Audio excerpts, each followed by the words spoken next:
Hello student, कैसे हो आप लोग। Students, today we are going to start new chapter which is power और एक्सपोनेंट्स। पावर्स या फिर हम इसी को एक्सपोनेंट्स भी बोलते हैं। ठीक है स्टूडेंट, तो स्टार्ट करते हैं। स्टूडेंट, सबसे पहले आप मुझे एक बात बताओ, यहां पे 2 कितने टाइम मल्टीप्लाई हो रहा है। How many times 2 is multiply. So count करें 1 2 3 4 5 6 7। तो यहां पे 2 7 टाइम्स मल्टीप्लाई हो रहा है। तो क्या हम इसे किसी दूसरे फॉर्म में लिख सकते हैं इस मल्टीप्लीकेशन को? यस, बिल्कुल लिख सकते हैं। तो हम किसे मल्टीप्लाई कर रहे हैं? 2 को मल्टीप्लाई कर रहे हैं। तो हम 2 लिखेंगे और 2 को हम कितने टाइम्स मल्टीप्लाई कर रहे हैं? 7 टाइम्स। तो इसके टॉप राइट साइड पे हम 7 लिख देंगे। ठीक है, किसका मल्टीप्लीकेशन हो रहा है? 2 का मल्टीप्लीकेशन हो रहा है, तो 2 लिख दिया हमने। और उसके टॉप राइट साइड में हम 7 लिख देंगे। यहां पे जो 2 है उसे बेस बोलते हैं। This 2 is called base and 7 is called, this 7 is called power. और एक्सपोनेंट, इसी को एक्सपोनेंट भी बोलते हैं या फिर इसी को हम इंडेक्स भी बोलते हैं। ठीक है, दिस 2 इज कॉल्ड बेस, जिसका मल्टीप्लीकेशन हो रहा है। और जो हमने टॉप राइट साइड पे 7 लिखा है उसको हम पावर या फिर हम इसको एक्सपोनेंट या फिर इंडेक्स बोलते हैं। इन तीनों में से कोई भी हम बोल सकते हैं। ठीक है, तो यहां पे जो 2, इस मल्टीप्लीकेशन को हमने इस फॉर्म में लिखा है, ये क्या कहलाता है? इज कॉल्ड पावर और एक्सपोनेंशियल फॉर्म, एक्सपोनेंशियल फॉर्म। ठीक है, ये जो हमने इस मल्टीप्लीकेशन को इस फॉर्म में लिखा है यही कहलाता है, इज कॉल्ड पावर और एक्सपोनेंशियल फॉर्म। सो हम पावर को अगर डिफाइन करना चाहें तो हम ऐसे लिख सकते हैं, a power is a short way of writing a repeated multiplication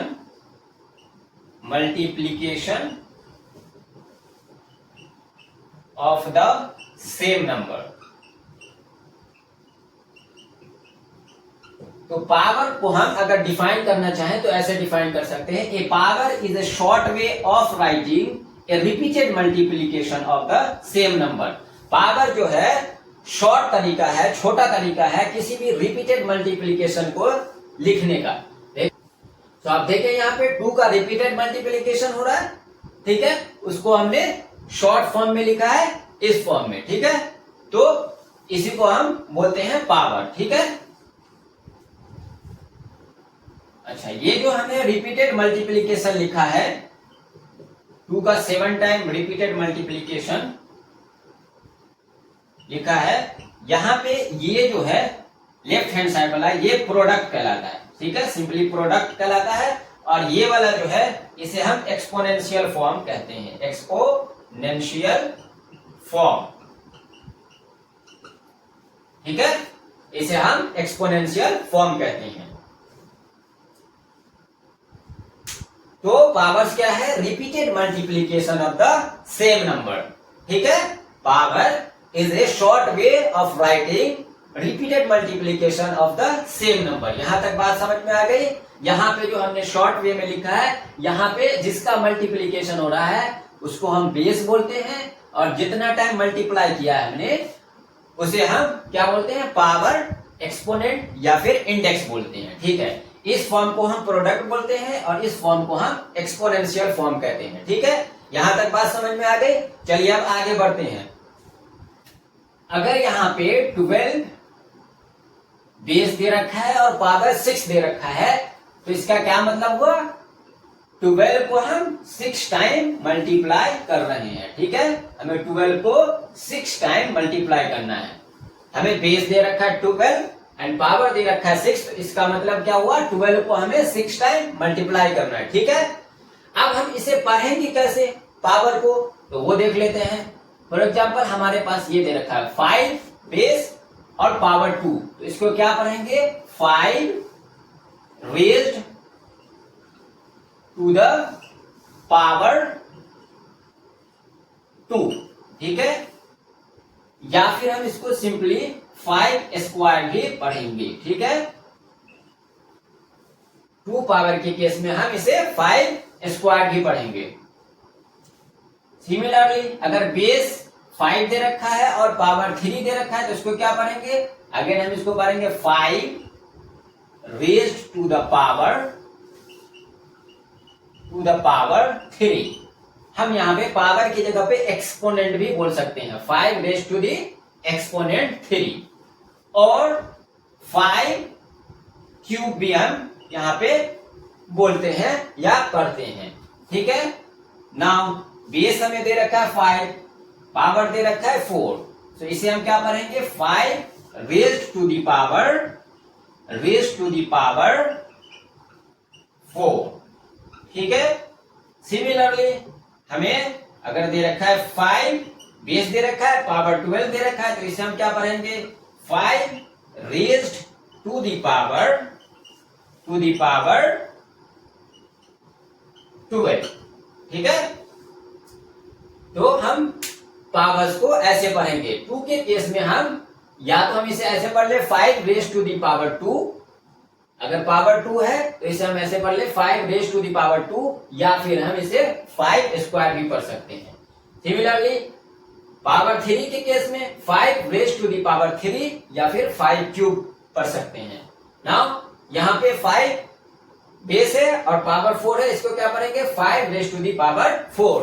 similarly 5 raised to the power 12। ठीक है, फाइन, गॉट इट, समझ में आ गया कैसे हमें पावर्स को पढ़ना है। अब हम देखते हैं कि इनका यूज कहां पे होता है, हमें इसकी जरूरत क्यों पड़ी। ठीक है, व्हाई वी नीड पावर्स, तो हम यूज देख लेते हैं। यूज, हमारे पास ये एक नंबर दे रखा है। ठीक है,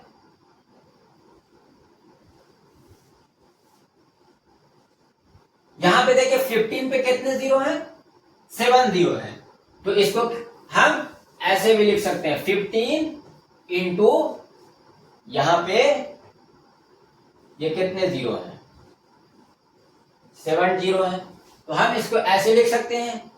अगेन यहां पे क्या है, 7 जीरो है, 1 पे 7 जीरो है, तो हम इसको 10 into 10 into 10 into 10 into 10 into 10 लिख सकते हैं। 1 2 3 4 5 6 7 जीरो है 1 पे, तो हम इसको 10 into 10 into 7 times repeated multiplication कर सकते हैं। ठीक है, तो अब देखिए ये 15 तो एज इट इज रहेगा, ये 15 एज इट इज रहेगा, और ये 10 कितनी टाइम मल्टीप्लाई हो रहा है, 6 टाइम, 7 टाइम्स मल्टीप्लाई हो रहा है। ये 10 कितना टाइम मल्टीप्लाई हो रहा है, 7 टाइम, तो हम 10 रेज़ टू द पावर 7 लिख सकते हैं, है ना। तो हम बड़े से बड़े नंबर को शॉर्ट वे में लिखने के लिए भी हम यूज करते हैं। ठीक है, इस तरीके के नंबर को हम शॉर्ट वे में लिखने के लिए भी पावर का यूज करते हैं। ठीक है, 15 यहाँ पे क्या है, 15 पे 7 जीरो है, तो 15 इंटू 10 टू द पावर 7 लिख सकते हैं हम इसको। ठीक है, सिमिलरली आपके पास ये 258 है, इस पे 6 जीरो है, तो हम सिंपली 258 लिखेंगे और 10 टू द पावर 6 लिखेंगे। ठीक है, फाइन। सिमिलरली अगर हमारे पास छोटा नंबर हो, कोई डेसिमल फॉर्म में हो, फॉर एग्जांपल 0.0001,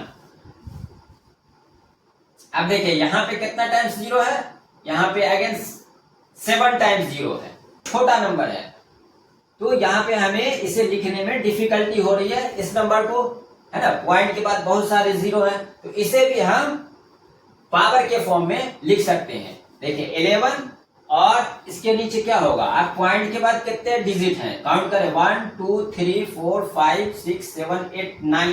तो यहाँ पे हम नीचे 1 पे 9 0 लिखेंगे, उससे डिवाइड कर देंगे, तभी तो ये आ रहा है हमारा ना। इसका यही मतलब होता है 11 बाई यहाँ पे 1 पे 9 0। ठीक है, आ रहा है समझ में।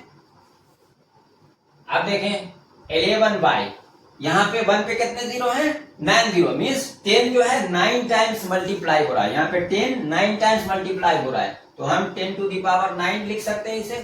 ठीक है, फाइन।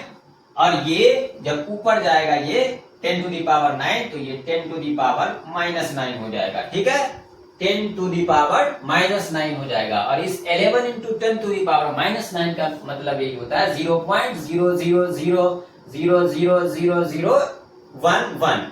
तो देखिए हमें कितना डिफिकल्टी हो रहा है पढ़ने में, और लिखने में भी ये लंबा हो रहा है। और यहाँ पे हमने इसे सिंपली इस फॉर्म में लिख के इसे आसान बना दिया, पढ़ना भी और लिखना भी। 11 इंटू 10 टू द पावर -9।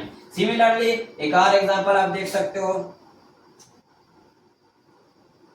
0.00000000056। तो यहाँ पे हमें सिंपली पॉइंट के बाद जितने डिजिट आ रहे हैं उनको काउंट कीजिए, 1 2 3 4 5 6 7 8 9 10 11 12 13। तो हम यहाँ पे 56 लिखेंगे इंटू 10 टू दी पावर -13 लिखेंगे। ठीक है, तो ऐसे नंबर को शॉर्ट वे में लिखने के लिए पावर की हमें नीड होती है। ठीक है, फाइन, गॉट इट। चलिए आगे बढ़ते हैं। चलिए थोड़ा और यूज देख लेते हैं। एरिया ऑफ ए स्क्वायर क्या होता है, साइड इंटू साइड, और इसको हम क्या लिख सकते हैं, side raise to the power 2 और side square. Similarly volume of a cube, volume of a cube क्या होता है, side into side into side. अब देखिए साइड कितना टाइम्स मल्टीप्लाई हो रहा है, 3 टाइम्स, तो हम side raise to the power 3 लिख देंगे, या फिर हम इसको side raise to the power 3 या साइड क्यूब, है ना। तो यहां पे भी पावर का यूज होता है। Now we are moving to laws of exponent. So हमारा नेक्स्ट क्या आता है, laws of exponent. Laws of exponent, तो इसमें जो पहला लॉ है हमारा, अगर a to the power m into a to the power n, अगर दो पावर का यहाँ पे मल्टीप्लीकेशन हो रहा है, ठीक है, और बेस दोनों का सेम है, मल्टीप्लीकेशन में अगर बेस सेम है तो पावर ऐड हो जाता है। यहाँ पे बेस क्या है a, यहाँ पे भी बेस क्या है a, ठीक है, तो बेस यहाँ पे सेम है, तो यहाँ पे जो पावर है दोनों का ऐड हो जाएगा, m प्लस n। ठीक है, यहाँ पे क्या हो रहा है, दो पावर का मल्टीप्लीकेशन हो रहा है, ठीक है, बट यहाँ पे इन दोनों का बेस सेम है, तो जब बेस सेम होगा मल्टीप्लीकेशन में, तो हम मल्टीप्लीकेशन में क्या करते हैं, पावर को ऐड कर देते हैं। बेस एक बार लिखेंगे और दोनों के पावर को ऐड कर देंगे। एग्जांपल देखें, 7 raise to the power 3 into 7 raise to the power 5 हो अगर, ठीक है, तो हम सिंपली इसको डायरेक्ट लिखेंगे 7, यहाँ पे देखिए बेस सेम है दोनों का, तो 7 इंटू, यहाँ पे देखिए बेस सेम है दोनों का, 7 और 7, तो इनके पावर ऐड हो जाएंगे, 3 प्लस 5, तो ये हो जाएगा हमारा 7 रेज टू दी पावर 8। ठीक है, तो मल्टीप्लीकेशन के केस में व्हेन बेस सेम होगा तो उनके पावर ऐड हो जाते हैं। ठीक है, दूसरा लॉ क्या है, डिवीजन ऑफ पावर।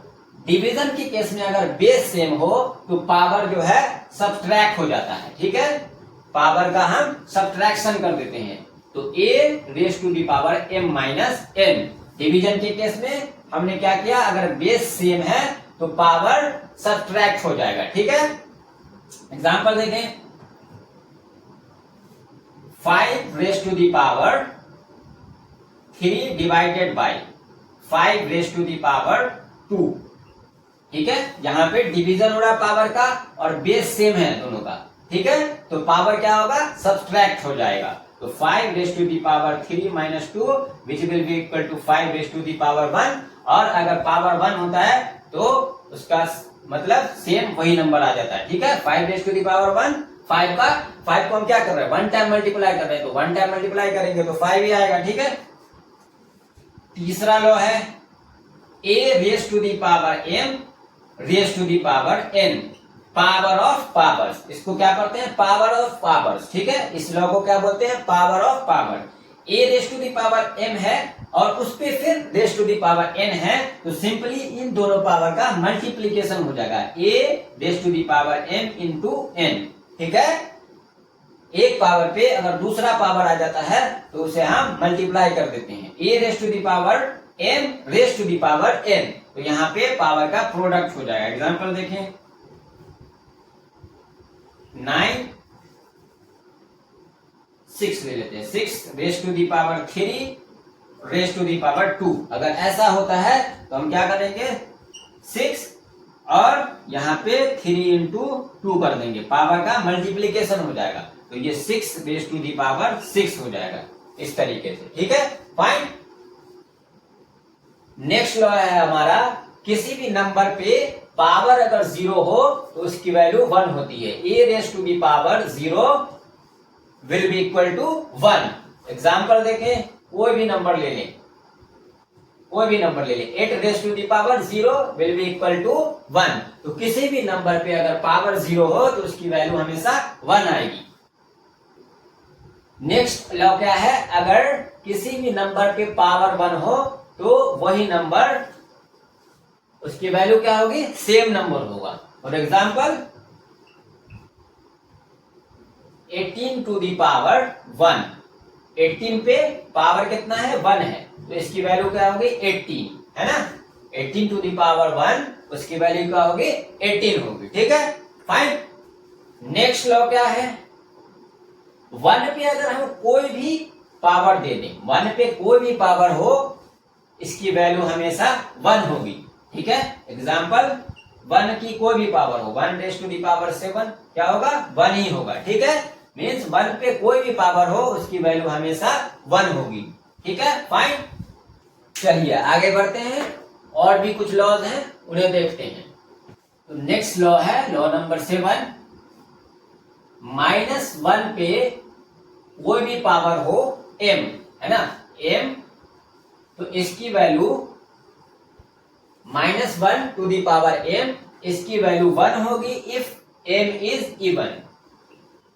और अगर m ऑड होगा तो -1 टू दी पावर m की वैल्यू -1 होगी। ठीक है, -1 टू दी पावर m की वैल्यू 1 होगी अगर m इवन होगा, और -1 होगा अगर m ऑड होगा। एग्जांपल देख लें, -1 पे पावर अगर 6 है तो 6 क्या है यहाँ पे, इवन नंबर, सो इसकी वैल्यू 1 होगी। और अगर -1 की पावर 9 हो तो इसकी वैल्यू क्या होगी, -1। यहाँ पे 9 क्या है, ऑड नंबर है, सो इसकी वैल्यू -1 होगी। नेक्स्ट लॉ है a raise to the power -n, अगर a पे निगेटिव पावर हो तो इसकी वैल्यू क्या होगी, 1/a to the power n। यहाँ पे n जो है पॉजिटिव इंटीजर होगा। ठीक है, n अगर पॉजिटिव इंटीजर होगा तो a की अगर निगेटिव पावर ले ले n के साथ, a raise to the power -n, तो ये क्या होगा, रिवर्स हो जाएगा, 1/a raise to the power n। n positive इसलिए कि अगर n यहाँ पे निगेटिव होगा और पहले से एक निगेटिव है तो वो तो ऑलरेडी पॉजिटिव हो जाएगा। ठीक है, तो n पॉजिटिव होगा तभी यहाँ पर जो पावर है वो निगेटिव में आएगा। तो अगर ये पावर निगेटिव में है तो इसे जब हम 1/, मतलब रिवर्स कर देते हैं, 1/a raise to the power n हो जाएगा। ठीक है, ये पावर नीचे आके पॉजिटिव हो जाएगा। ठीक है, फाइन, गॉट इट। एग्जांपल देख लें इसका भी,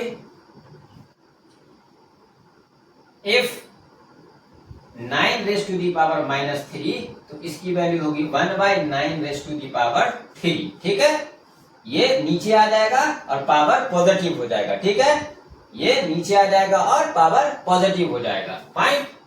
नेक्स्ट जो हमारा लो है, अगर a बाई बी कोई भी रेशनल नंबर है, ठीक है, और उस पे पावर m है, ठीक है, तो यहाँ पर सिंपली दोनों पे पावर अलग अलग डिस्ट्रीब्यूट हो जाएगा। a raise to the power m by b raise to the power m।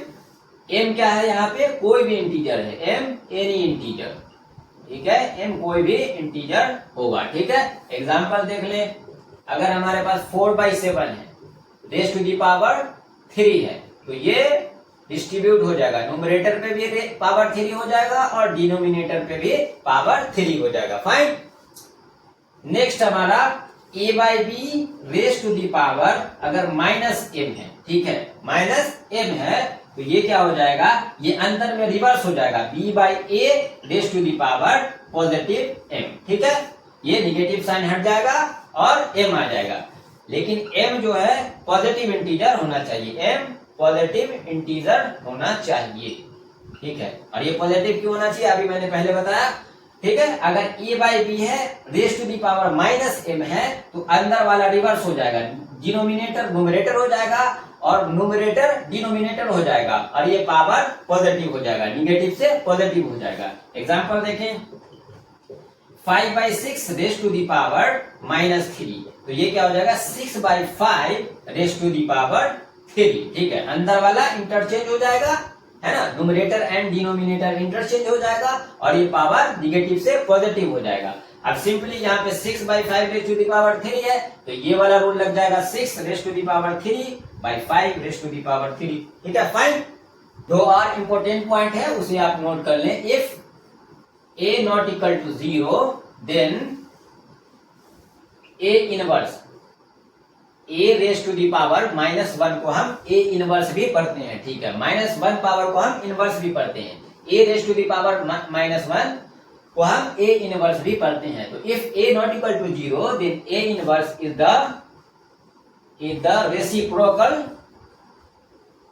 Reciprocal of a। Similarly if a by b not equal to 0, then a by b inverse is the reciprocal of a by b, ठीक है। अगर a 0 के equal नहीं है, then a raise to the power -1 या फिर a inverse is the reciprocal of a। a inverse जो है a का रेसिप्रोकल होगा। सिमिलरली a बाई b अगर 0 के इक्वल नहीं है, तो a by b inverse reciprocal किसका होगा? a बाई b का, ठीक है। आप एग्जांपल भी देख लें इस पे। यहाँ पे अगर हम 2 रेस टू दी पावर -1 लिखें, तो ये किसका रेसिप्रोकल होगा? ये रेसिप्रोकल होगा 2 का।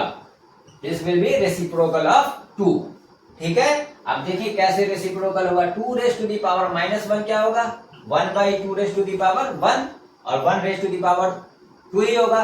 सो 2 रेस टू दी पावर -1 क्या होगा? 1/2, ठीक है। और इस 1/2 को अगर हम 2 से मल्टीप्लाई करें तो 1 आ जाएगा, ठीक है।